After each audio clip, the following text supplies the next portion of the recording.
Buenos días. ¿Hay alguna pregunta sobre lo que vimos? ¿Alguna duda, alguna inquietud, alguna imagen que no entendieron, algún caso? ¿No? ¿Nada? ¿Todo entendido y anotado?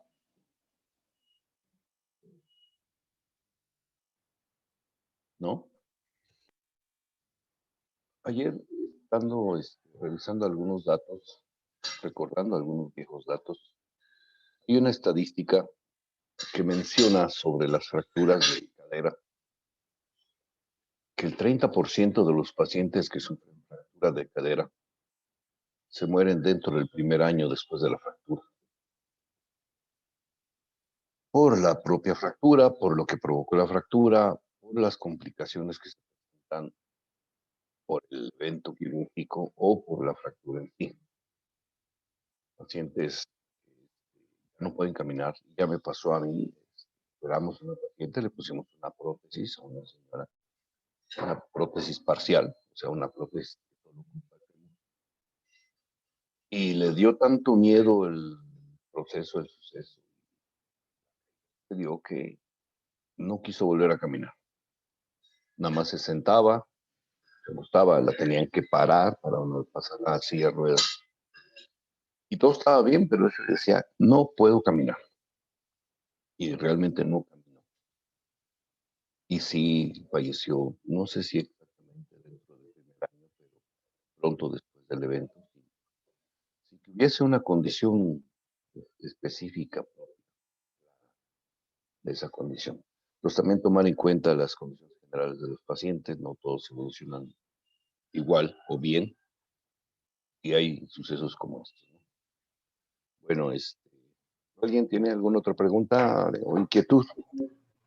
Sí, Doc, que, por ejemplo, de las lesiones de cadera, ¿qué tanto es el componente psicológico para que puedan volver a empezar a caminar? Porque Es, muchas veces...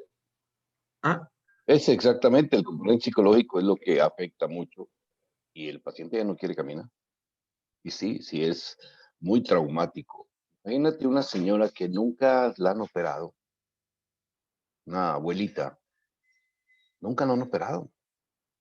Y de pronto la someten a una cirugía donde hay que quitarle toda la ropa, ponerla en laterales, abrirle la pierna, a ver ella que tiene un hueso quebrado y que le van a meter un implante, sí es muy traumático, muy intenso. Tanto que luego ya no pueden caminar.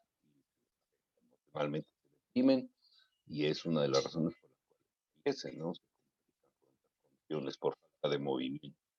Entonces, sí, problema de factor psicológico.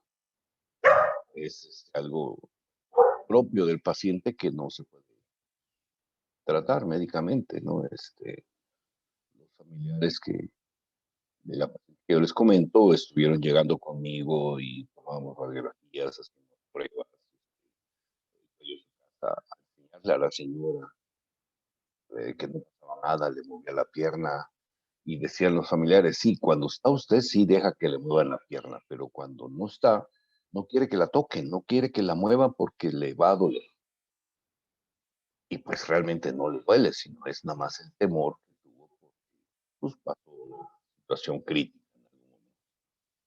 Pero la parte psicológica es bastante intensa, digamos.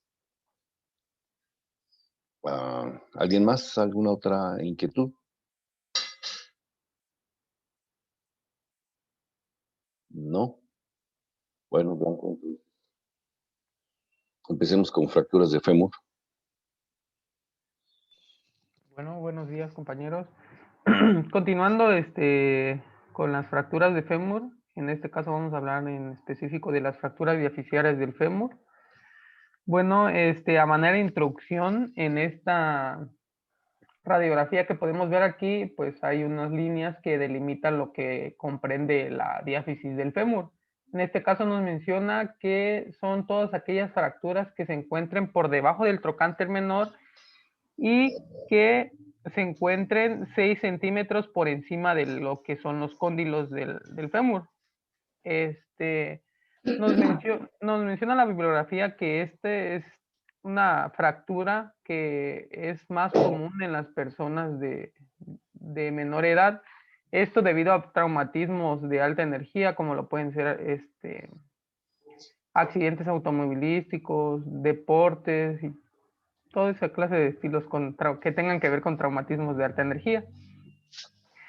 Un punto, no sé, como que muy importante para mencionar es que en la diáfisis femoral vamos a encontrar una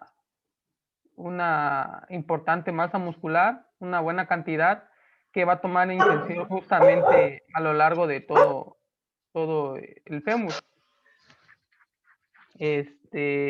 Por lo tanto, este mismo punto de la masa muscular es importante porque debido a eso,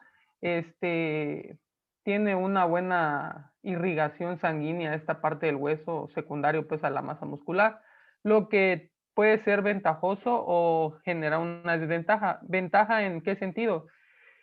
En el sentido de que como tiene mucha irrigación, el foco fractuario pues obviamente se genera de una manera más rápida y se va recuperando el hueso de una manera más rápida, pero por lo mismo de que son traumatismos de alta energía y por lo mismo de que está muy irrigado, puede que se comprometa totalmente la irrigación de lo que es de todo esta masa muscular, así como también del hueso. Perdiendo... No tanto así como que se pierde toda la irrigación de toda la masa muscular, imagínate, es una necrosis. No es así. Pero una considerable, sí. Sí, durante el accidente sí, hay mucho sangrado en el evento quirúrgico. Pues, ¿cómo se puede decir? Se te cocina. Paciente con fractura de fémur, pensar que ya sangró, aún sin operar, aún sin nada, solo por tener una fractura diaficiaria, debes pensar que ya sangró un líquido. Eso quiere decir que cuando lo vayas a intervenir, tienes que pedirle por lo menos una unidad de sangre, porque durante el evento quirúrgico va a sangrar otros medio litro. Y eso ya es bastante para un paciente incluso joven, ¿no? Entonces, la conclusión que piense es que sí hay un sangrado. La irrigación que tiene el fémur es bastante buena. Tiene muchas musculares periféricas, pero de todos modos el cirujano debe ser muy cauteloso para no despegar mucho el periósteo y poder evitar una pérdida de irrigación del hueso. Pero no es una condición más grave, ¿no? Tener cuidado, por supuesto, unas arterias que debe uno tener como pendientes, el abordaje, por dónde se entra, la magnitud de la fractura, si fue por estallamiento, no sé, una fractura por proyectil de arma de fuego, es muy diferente a una fractura por contusión directa, que le cayó un garrote encima al paciente, o es una fractura simple, brazo simple o helicoidal, pero a que es expansiva, pues sí hay mucho riesgo de que tenga más lesiones y ahí sí el pronóstico es bastante sombrío. En general la irrigación sí es buena y es muy útil para la consolidación. ¿En qué problemas nos metemos cuando el fémur se fractura? Que es muy inestable. Y ahorita yo creo que nos vas a mencionar eso. Lo que sea inestable provoca que se tenga que operar. Casi es obligado operar a un paciente con fractura de fémur, porque no se mantiene en su lugar. Es mucha facilidad de desplazamiento, angulación, etc. Vamos a preguntar quién sabe qué músculos. Es más fácil. Quiero que me digan 7 músculos, solo 7. 7 músculos que están en el músculo. Solo 7. ¿Que están dónde? En el muslo, o sea, que están rodeando al fémur. El sartorio, grácil. Sí. El Cuádriceps. El cuádriceps son 4 músculos. Ahí ya tendríamos 5. ¿Cuáles son los músculos que forman el cuádriceps? El vasto. Los vastos. Vasto. Los bastos hay 3, uno, Medio lateral, medial. lateral, sí. Y falta recto femoral. recto femoral, también forma los 4 músculos. Ahí ya se cubrieron los músculos principales de la cara anterior. Sí, el sartorio. Ahora en la cara posterior, ahora, a los que le El llaman bíceps femoral. bíceps, ¿sí? El bíceps femoral que se inserta en la cabeza del peroné. Si ustedes están así flexionados y se tocan la cara interna de su rodilla, se siente un tendón muy claramente. Hacen un poquito de detención. Silencio.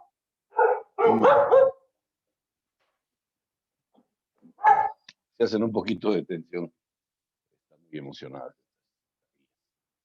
En la cara interna de su rodilla se toca un tendón, ese es el bíceps femoral. Pegadito al bíceps hay otros 2 que en cirugía de rodilla ocupamos, 2 tendones, bueno, 2 músculos. ¿Cuáles son? Bíceps.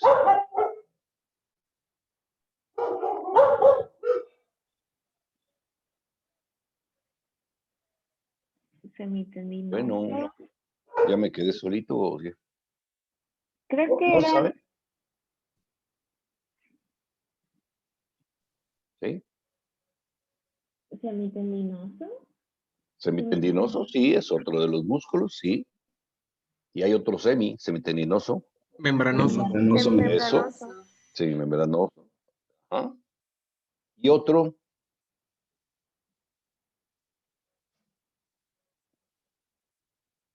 el otro más que me sirve como ligamento, como tendón para el ligamento cruzado anterior, recto interno. Y hay otro chiquito que es el popliteo que está en la parte posterior de la rodilla.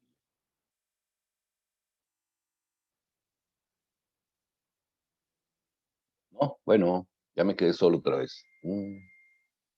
Es que de repente no se escucha muy bien lo de ayer que... Otra vez. Me voy a poner ya. ¿Me ven? No, no me ven, ¿verdad?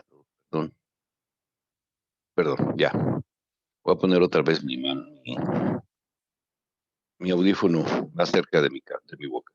Bueno, ¿me escuchan? Sí, Doc. Sí. Entonces, el problema de estos músculos, el problema que se genera cuando se fractura el fémur, es que hay muchas fuerzas de tracción, de rotación y de desplazamiento. Otros músculos que no hemos mencionado son las de la cara interna, los aductores, que son 3, y esos también hacen tracción dispareja, por decirlo de una manera, de los músculos del fémur, y eso favorece a que se desplace más. Si la fractura es proximal, tiende a hacer abducción por tracción de los músculos que se insertan en el interior, específicamente el glúteo y el glúteo medio, glúteo mayor, hacen una tracción en abducción y extensión. Pero cuando es un poco más bajo, más diaficiaria, la tracción es ascendente. Eso quiere decir que los fragmentos pueden estar más o menos alineados, pero cabalgan. Es una, digamos, receta de cocina, una regla, una condición muy, muy común que el cabalgamiento sea hasta de 2-3 centímetros. Si tiene, el cirujano tiene problemas cuando tiene que reducir fracturas, si no lo mantuvo en tracción adecuada, pues los músculos se retraen. Luego hace más difícil la reducción. ¿Qué más de esos músculos? Generalmente no causan mucho daño vascular estas fracturas, salvo que sea una herida, una fractura expuesta por una herida penetrante o una fractura por arma de fuego. Sí está en compromiso la circulación general de toda la extremidad. Pero generalmente no. Está bastante protegida. La arteria femoral, si se acuerdan, entra por la ingle, por el ligamento inguinal, y se desliza hacia la parte anterior y media del muslo, pasa por el canal de Hunter, que es donde está el aductor mayor, hace un canalito entre el borde superior del cóndilo medial y del aductor, y se va hacia el hueco popliteo. Ahí en el canal de Hunter cambia de nombre y se vuelve arteria poplitea. Pero es una sola arteria la importante ahí, la femoral.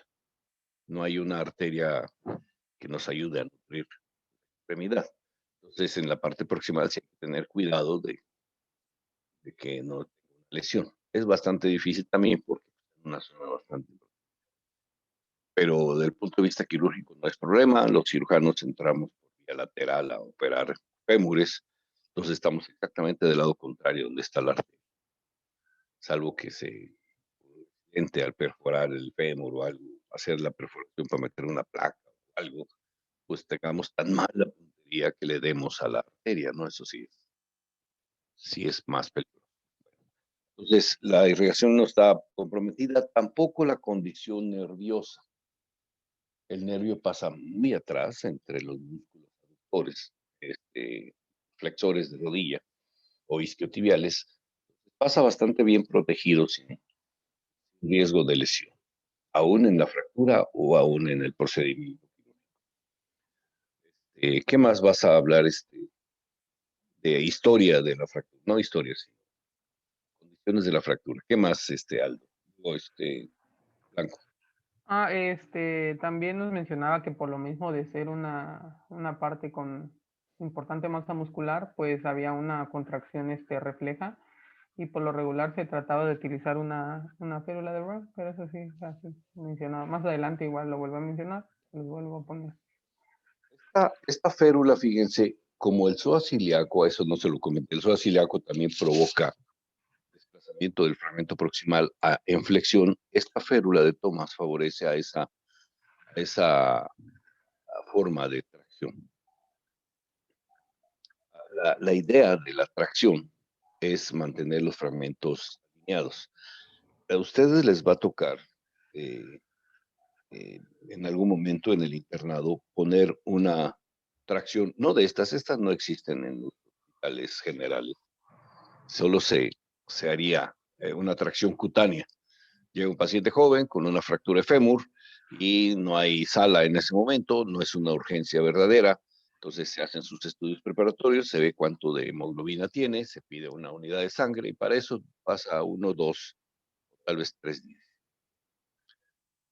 En estos 3 días, si no se le pone un sistema de tracción, el paciente va a tener más dolor, más sangrados, más edema y se va a cortar la pierna por tracción de los músculos, tensión muscular, y el proceso quirúrgico va a ser más difícil.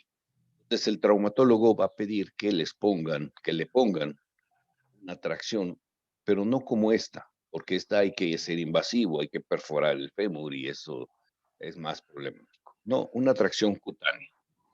Ustedes deben saber poner tracciones cutáneas. Entonces nos vamos a poner de acuerdo, ya que nos prolongaron el semestre hasta junio, buscar un día, un fin de semana, que realmente debían ser 3. Jefa, somos como 30 en el grupo, ¿verdad, Fati? Sí, de 29. Bien, 29. Bueno, repartir en 3 grupos y hacer una plática sobre fractura, pues sobre vendajes y algunas férulas para que ustedes tengan el conocimiento y la práctica aplicada. ¿Sí? Entonces se pone de acuerdo Fátima, algunas veces lo hacen en algún restaurante, o sea, desayunamos primero y ya que desayunamos, aplicamos de procedimiento.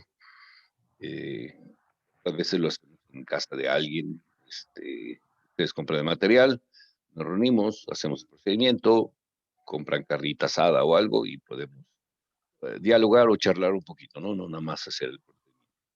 Pero sí tiene que ser fragmentado por esto de la contingencia y que no nos llame la atención la universidad.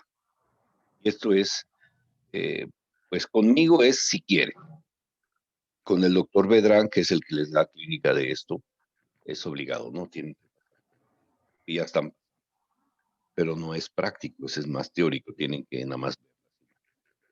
Entonces nos vamos a poner de acuerdo porque esto de la tracción cutánea la tienen que usar en todas las lesiones que tengan del fémur a la cadera. Entonces, paciente con fractura trastocantérica, subtrocantérica, diafisiaria, del cuello femoral, etcétera, debe mantenerse en tracción mientras se decide el procedimiento quirúrgico o lo que se le va a hacer al paciente. Son parte de su enseñanza. Bueno, entonces sí, hay que ponerle su férula. Aquí dice férula de Brown. Sí, tiene razón, la férula de Thomas tiene otro sistema mecánico de tracción, pero es el mismo principio. La condición es que la cadera debe estar en flexión igual que la rodilla. La tracción, los vectores de la tracción deben hacer un jalón paralelo al fémur, parejo a la línea del fémur para hacer que sea equilibrado. Bueno, ¿qué más? Blanco. Voy. Bueno, ya entrando a lo que son los mecanismos de producción, pues vamos a encontrar que se pueden generar de dos maneras, por traumatismos directos y por traumatismos indirectos, que pueden ser por rotación o flexión. En los traumatismos directos, pues estos nos vamos a encontrar como accidentes laborales, como lo que usted decía, que algún objeto caiga sobre el fémur. En accidentes de tráfico, puede ser heridas por arma de fuego. En este caso vamos a ver un fémur con un trazo factuario por lo regular transversales complejos, y estos traumatismos directos van a afectar principalmente a lo que son el tercio medio de la diáfisis. En los traumatismos indirectos, nos menciona que generalmente se van a originar por actividades deportivas, y van a tener como características que van a generar trazos oblicuos o espiroideos. Aquí tenemos un ejemplo de una fractura espiroidea, probablemente generada por eso. Y también tenemos una más transversa, como en los traumatismos directos. Ay, este es un niño, fíjense cómo tiene todavía cartílago de crecimiento en la cabeza del fémur. La cabeza del fémur y los cóndilos cerrados, ¿no? Chamaco. Los chamacos, ya lo vamos a platicar, el manejo es diferente. La imagen del niño está cabalgada, en el adulto esta helicoidal está fabulosa. Más helicoidal sea, tiene más superficie de contacto, es mejor en el sentido de posibilidades de consolidación. Pero generalmente estas fracturas son más laboriosas de intervenir. La mayoría de las fracturas de la diáfisis se manejan con clavos centromedulares, las diafisiarias. Cuando están así un poquito altas como esta, tiene que valorar el traumatólogo si los pernos que va a poner caben entre la parte proximal del fémur.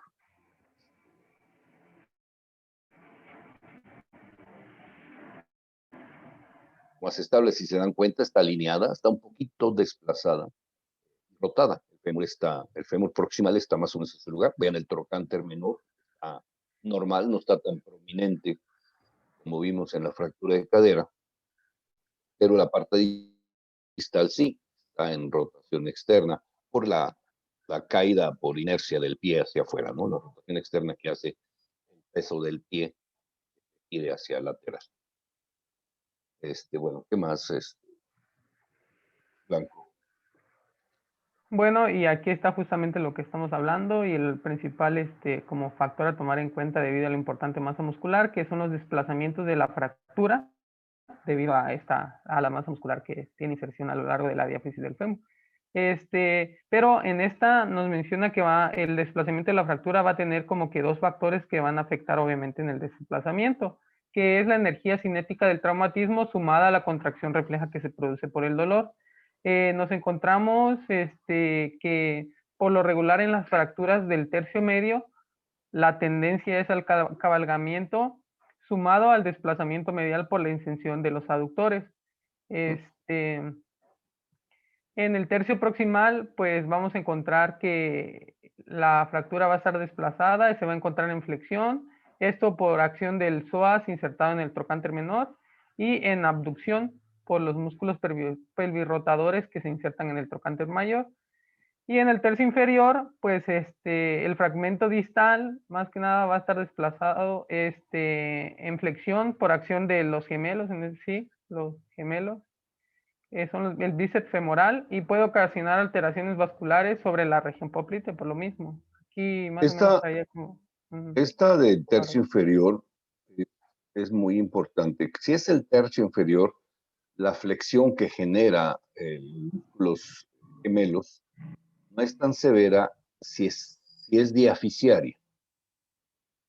Si es supracondilia, o sea, arribita de los cóndilos, si el mecanismo de tracción de los gemelos es tan intensa que provoca que el fragmento distal se vaya en flexión, o sea, que la punta de la fractura se vaya hacia atrás, y eso sí puede ocasionar un desgarro arterial. Pero esto es hablando de las diaficiarias, perdón, al revés, hablando de las supracondilias. Las fracturas diaficiarias como tal no tienen tanto desplazamiento tan aparatoso. Y además, la arteria en esos lugares, o sea, en la parte diaficiaria, todavía está medial a la parte anatómica del fémur, está medial y no posterior. En cambio, cuando ya está en la zona supracondilia, sí está posterior la arteria y el fragmento va hacia atrás, y es donde sí hay compresión, desgarro.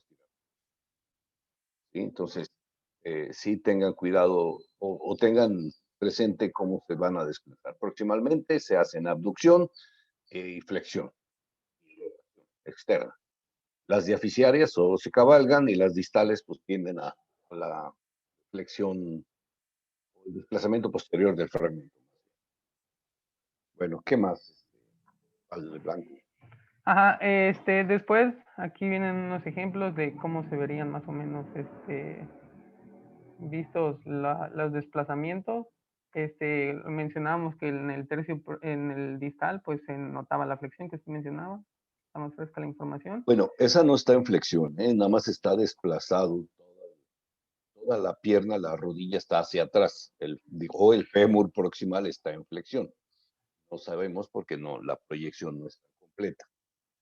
Pero sí es muy didáctica esta radiografía, está fabulosa. En la letra A, ven, el fragmento está cabalgado, que angulación, que no es trascendental en esta imagen, pero está completamente cabalgado, tiene 5 centímetros de acortamiento. En la imagen B, ¿cómo se llama este tipo de fractura? ¿Se acuerdan? ¿Cómo se llama? Carlos Aguilar. De la letra B es ¿era multifragmentos o multisegmentos? No. ¿O de qué habla? Sí, de eso, pero no se llama así, porque tiene un pedazo de hueso, la fractura de intermedia es un segmento completo. Entonces se llama segmentaria. ¿Sí? O sea, ¿cuál es el problema? Que ese segmento puede sí tener problemas circulatorios. Cuando operamos o cuando tiene que operar un paciente con ese tipo de fracturas, tenemos mucho cuidado, con mucha cautela manejamos ese tercer fragmento, porque es el que nos sirve de puente entre el fémur, la parte proximal y distal del hueso. Entonces, ese segmento debe manejarse con mucho cuidado, con pincitas, literalmente. No cambiarlo mucho para que los músculos que lo rodean no pierdan su nutrición periférica, perióstica. Entonces, a esa fractura se le llama segmentaria. ¿Qué más? La letra C, pues ya vimos que está desplazada completamente, no hay contacto, al menos en la A, está cabalgada, pero está en contacto cortical con cortical. En algún momento dado, si no se opera el paciente y se queda así, pues es muy probable que consolide, que pegue. Pero en la letra C no tiene ninguna posibilidad, porque no hay contacto. El periósteo muy probablemente se desgarró completo y no hay posibilidades de que la consolidación se lleve a cabo. Entonces sí hay un desplazamiento muy grosero, ¿no? Una separación, una diástasis muy franca, aunque el fémur distal no está en flexión, ahora está también solo causando un cabalgamiento. Y en la letra D, pues lo que decías que se hacía en flexión, fíjense en el trocánter, cómo se ve todo el trocánter menor, el trocánter mayor no se ve el piquito, la cosita deltoidea digital que debe verse en la radiografía AP de fémur, se ve rotado. En el trocánter menor se ve toda su base completa. Es decir, que el fémur proximal está en rotación externa y en abducción. Y si tuviésemos una lateral, tal vez estaría también en flexión. Bueno, ¿qué más? Blanco. Sí. Bueno, y en el diagnóstico, pues en nos vamos a basar en lo que es pues un traumatismo violento previo, que tenga dolor intenso, impotencia funcional, y lo característico de las fracturas de fémur, que es el miembro inferior acortado en rotación externa. También pueden encontrarse una importante tumefacción, también deformación del músculo, y pues ya que todo esto, en conjunto con la clínica, pues nos hace sospechar de que sea una posible fractura diaficiaria de fémur. Y pues ya estas sospechas más la radiografía, pues nos van a confirmar el diagnóstico, y pues la radiografía nos va a servir para, para ver pues qué parte y a dónde está desplazada y cómo se va a intervenir. Pero estas radiografías las debemos de pedir de frente y de perfil que abarquen la cadera y los cóndilos femorales, para así descartar lesiones bifocales. Otra cosa que nos mencionaba por lo mismo de la irrigación es que a veces con los traumatismos muy fuertes puede presentarse, bueno, de alta energía, puede presentarse el síndrome compartimental. Es importante que nosotros estemos conscientes de esto, ya que pues por lo que pinta el libro no es tan difícil diagnosticarlo. Hay que checar los pulsos periféricos que estén distales a la fractura para ver si todavía Vive. todavía cuenta con la irrigación adecuada, el pulso. Sí, es fácil, el mismo paciente o el familiar dice, se quebró la pierna. Así dice, no, la pierna es para nosotros. Es muy notorio, no es tan difícil de sospecharla. El mecanismo tiene que ser muy aparatoso, el impacto de una, no sé, un atropellado o algo es notorio, pues, no deja duda. Pero sí, por supuesto, si se fractura por un atropellamiento, pues hay otras lesiones agregadas. Se le cae una piedra en el muslo al paciente, pues es muy notoria la contusión, la descoriación, la erosión de la piel. Y el familiar o compañeros, pues ya llevan hasta ferulizado al paciente, ¿no? Le ponen una tabla, o algo, si no hay asistencia de socorro roja, pues le ponen lo que tengan. La mayoría ya llegan, si es atropellamiento, si de chaleco llega la Cruz Roja a levantar al paciente y lo lleva por una férula correspondiente. Hay unas férulas fabulosas, neumáticas, que son como fundas, que son muy fáciles de poner y estabilizan, hacen presión simétrica en toda la pierna, evitan trombos, evitan más sangrado y estabilizan muy bien, se puede movilizar muy bien al paciente. La radiografía sí se debe confirmar. Acuérdense, muy, muy importante que tenga fractura, perdón, que tenga la radiografía completa. Hace unos días, a ver si les puedo mandar por el WhatsApp, una muchacha que se cayó, se aventó de un paseo de unas lagunas aquí por Comitán, y se aventó a una laguna y estaba una piedra y se golpeó la pierna. Pudo salir, sí le dolió mucho, pero pudo salir y caminó y todo, pero ya en la tarde se le hinchó mucho y se le puso morado. A ver si tengo la imagen, déjenme ver si la puedo encontrar. Bueno, mientras que siga, sí nos... Ah, perdón.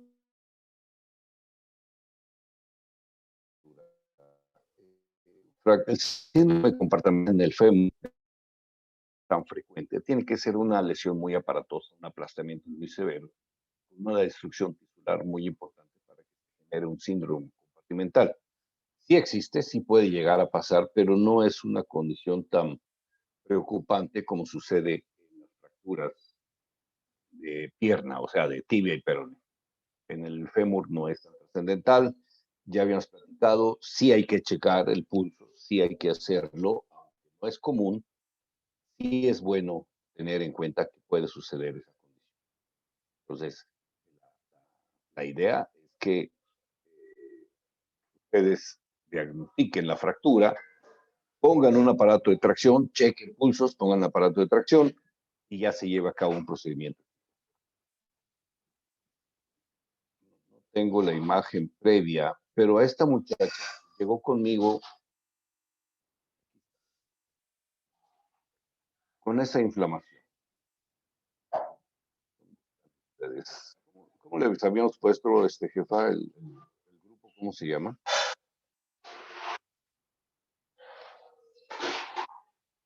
¿Estás, jefa? O alguien del grupo que me diga cómo se llamaba. Traumatología nada más, Doc. Ya envié un mensaje, Doc.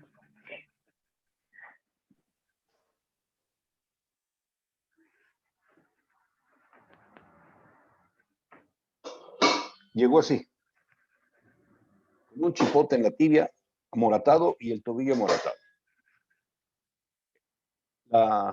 Le tomaron 2 radiografías a la paciente, una de la rodilla, porque también le dolió la rodilla, y otra del tobillo. Pero parece que el radiólogo dijo, de donde está hinchadito de la tibia para abajo, y de donde está arribita de lo hinchadito para arriba, ahí le tomó la placa. Y no le tomó la radiografía exactamente donde queríamos que la tuviera, de toda la extremidad. Déjenme ver si tengo la otra. Aquí está. Fíjense, a simple vista no se veía una fractura. Ya la circulé yo. Donde está ese circulito verde, ahorita que les lleguen. ¿Ya les llegó para que comenten? Sí, ya. Le hacen zoom, donde está el circulito. Se ve una fisurita muy pinchurrienta, muy pequeñita. ¿Sí logran ver la fisurita? Sí, Doc. Pues eso es lo que provocó. Ahora, si se dan cuenta en los tejidos blandos de la radiografía lateral, en la AP no se nota nada. Pero en la lateral, si se dan cuenta, los tejidos blandos se ve el edema en esa zona. Entonces, ¿qué me hizo sospechar que podía tener una fractura? Pues, el mecanismo y la parte clínica. Está muy hinchado ahí en la espinilla, muy morado, como para hacer un golpe X, ¿no? Esta muchacha, así como se ve en la foto clínica donde está sobre la tierra, sobre el tablero del carro, está más hinchada de como llegó conmigo. O sea, le dije, tienes una fisurita, no es necesario ponerte un yeso, pero sí te tienes que estar quieta en casa. Y si se dan cuenta, si ponen atención, esa es la pared de la plaza, la salida hacia el Libramiento, de Plaza Cristal. Se salió a la calle y se puso a caminar y pues sí se le hinchó horrible y se le puso más morado y con más dolor. Entonces, esa fisurita, si no le ponemos cuidado a la radiografía, y esto viene por el tipo de radiografía que estamos solicitando, no podemos ver otras lesiones agregadas, no sé, siendo muy extremo, una fractura de cadera, una luxación de cadera, una fractura lineal en los cóndilos o algo más. Entonces, siempre deben pedir, no nada más en fémur, sino en todas las radiografías de extremidades, que incluyan las articulaciones proximales y distales. Siempre. Y creo que eso ya lo habíamos platicado cuando vimos fracturas de Montegia, que hay que ver que tenga a la cabeza el peroné y la parte distal del peroné, del radio y del cúbito, o sea, que se vea el codo y se vea la muñeca. porque puede ser que tenga una lesión agregada a la fractura. Entonces, lo mismo sucede en miembro inferior. ¿Qué más? ¿Qué más?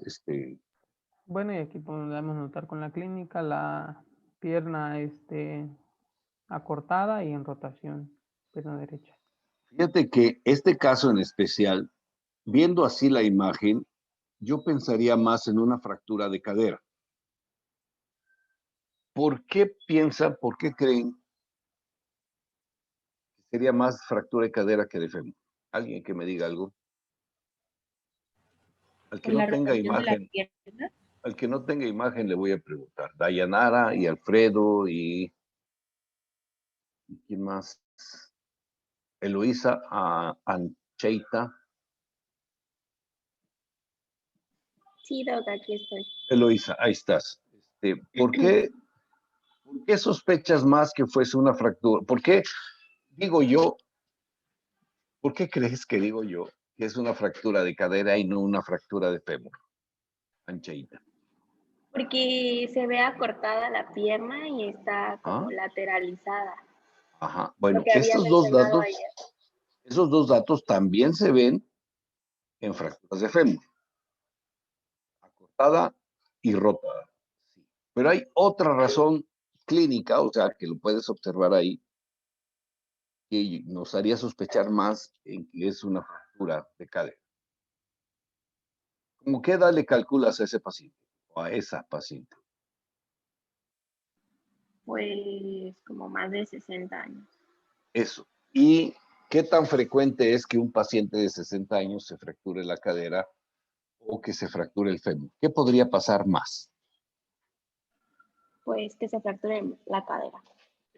Entonces, esta paciente o este paciente, que es un paciente mayor, sí se ve ya, yo creo que más de 60. Yo no me veo así tan cargado.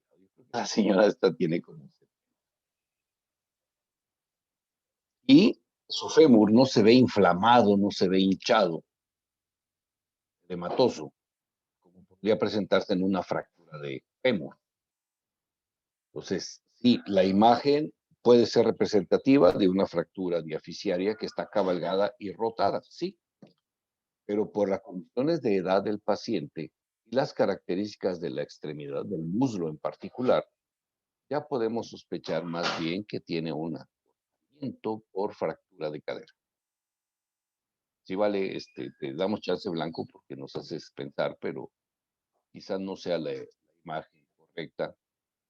No conocemos el caso, tal vez sí tengo una fractura de fémur, pero por clínica sospechamos más, así como estamos viendo la imagen, de una fractura de cadera. ¿Sí están de acuerdo? ¿Sí entienden la idea del concepto? No conozco el caso, pero pues, por teoría podemos sospechar. Eso es lo que quiero que tengan ustedes en cuenta, que se pongan a pensar ciertas condiciones. Que digan, esto es así, punto. Ah, sí, así es. Y se lo guarden así sin tener una condición personal o un criterio personal. Bueno, ¿qué más? Lalo, digo Blanco. Sí, bueno, y como usted lo había mencionado anteriormente, el tratamiento de elección de estas fracturas de fémur, la mayoría de las veces se prefiere que sea quirúrgico. Bueno, hay como que una excepción donde pues no hay como que tal una intervención quirúrgica, que consiste en la inmovilización con con un yeso pelvipédico, y que esta solamente se emplea en los pacientes pediátricos o en los que no se pueda llevar a cabo la cirugía. Fíjate que sí, pero no. Quiero decir, sí se utiliza en los niños. No aplica a un adulto. Un adulto no aguanta un yeso, no sé, 2 días. Es sumamente incómodo, sumamente difícil de poner. ¿Cómo le pones un yeso de esa magnitud a un adulto? ¿Cómo le das vuelta a todo su tórax, toda su pelvis? Dejas libre los genitales y es un cohete. Ahora ponte a pensar, ¿cómo va a ir al baño? Aunque le pongas pañal. Híjole, qué problema. Entonces, o se opera o se opera. Si su condición general es muy mala, pues podrían ponerle una férula pelvipédica, es una férula que cubra desde la cintura, pasando por la nalga hasta el pie para evitar las rotaciones. Una férula, no un yeso pelvipédico. Y tal vez lo tolere un poco más, pero más importante es la tracción. Si ustedes le ponen una tracción esquelética, si el paciente va a quedarse así, ya como tratamiento definitivo, porque por alguna razón, no sé, una cardiopatía severa o algún problema neurológico no se puede operar, se le tiene que poner una tracción. Y se va a quedar de por lo menos 2 meses, tal vez 3, para que consolide. ¿De acuerdo? O sea, ponerle un yeso de esa magnitud es más problema que la fractura como tal. Entonces, se prefiere poner una férula, un sistema de tracción y hay que se quede acostadito. ¿Sí? Más, Blanco. Y ya pues en el tratamiento quirúrgico brevemente puse que si bien existen varias opciones, el tratamiento quirúrgico de elección para las fracturas diapiciares de fémur es el clavado endomedular rígido, fresado y acerrojado, así como se ve en las radiografías de abajo, el antes y el después de la fractura. Sí, eso es lo mejor. Es relativamente fácil hacer esta cirugía. El clavo se pone a la altura del cuello. Lástima que no se ve en tu imagen AP ya en el posquirúrgico, cómo entra el clavo. La forma más fácil de operar es abrir el foco de fractura y meter una guía retrógrada, ustedes desde la fractura hacia arriba hasta perforar el trocánter mayor, y literalmente sacar el clavo por la nalga, o la guía más bien antes del clavo. Se abocarda ese canal medular para que quepa el clavo y 9, de 10 y 11 milímetros de diámetro, pues tiene que caber en esa zona. Ya se hace ese caminito, se hace hacia distal, que hacia distal no hay problema, generalmente es mucho más amplio el fémur. Abajito del trocánter menor hay una zona que llamamos istmo, porque se estrecha el canal medular del fémur. Entonces hay que rimarlo. Ya que hacemos ese caminito, se mete el clavo con bastante facilidad de arriba hacia abajo. Hay clavos incluso que son canulados, o sea, que tienen un hoyito en todo eso.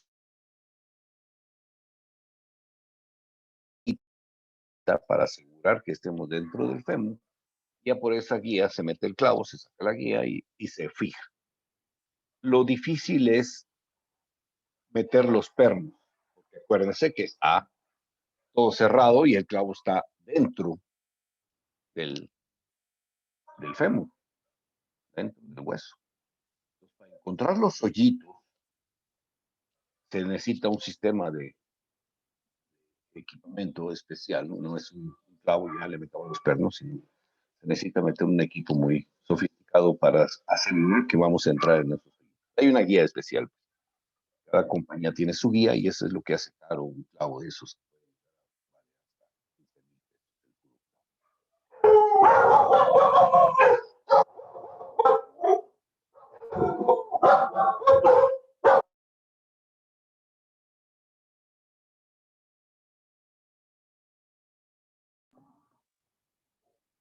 Le sigo, ¿verdad? Bueno, que ya ya entramos con fracturas del fémur distal, doctor. Pero ya casi son las 9. Sí, perdón, ya casi son las 9.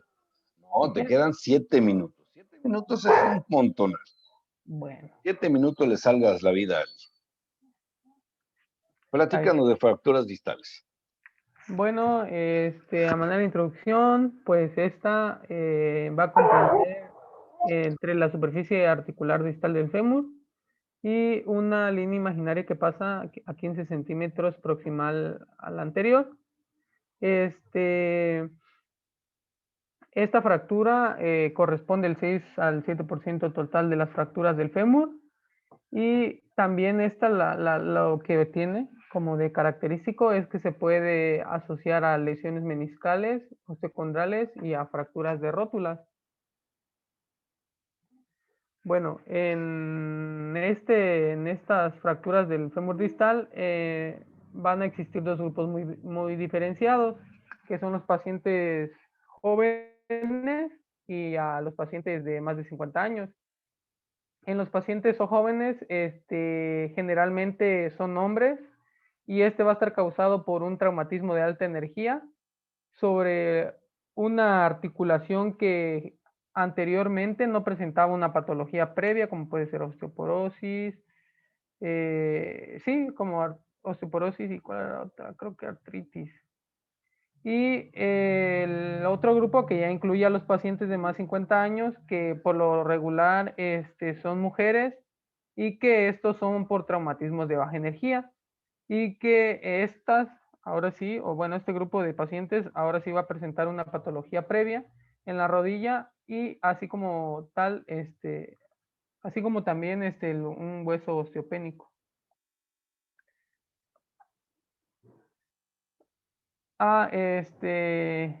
En cuanto al diagnóstico, pues igual que los demás, que tengas el antecedente de traumatismo, el dolor en el fémur distal, la tumefacción local en esa parte del muslo, la impotencia funcional con el miembro inferior acortado en rotación externa también, hacen sospechar. Doc, voy a tener que cortar porque si ya se hizo la marabunta aquí, luego hablamos, mañana platicamos. Sí, Doc. No entiendo nada, están muy alterados los perros. Mañana hablamos, por favor. Sí, sí. Está bien, Doc.